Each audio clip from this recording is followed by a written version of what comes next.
All Sierra Sleep by Ashley mattresses are shipped the exact same way: compressed, rolled, and boxed.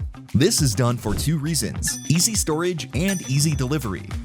All hybrid innerspring mattresses must be unboxed within 1 year of the manufacturing date. This date is located in the bottom left corner of the box label.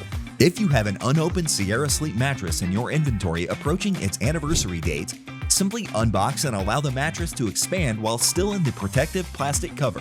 When delivering a Sierra Sleep mattress, keep it in its factory carton until placing it on the bed frame or foundation in a preferred location like the bedroom. Only then should you set the roll compressed mattress in place. When opening the mattress, please do so very carefully and never use a box knife to open the plastic covering. Instead, open it by hand or use scissors to avoid cutting or damaging the mattress.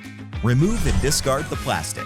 After unboxing, fabric on the sides may appear slightly wrinkled. Fluff the corners to give a tailored look. The Sierra Sleep mattress will begin to expand to its full height in 24 to 48 hours and can be slept on 2 hours after opening.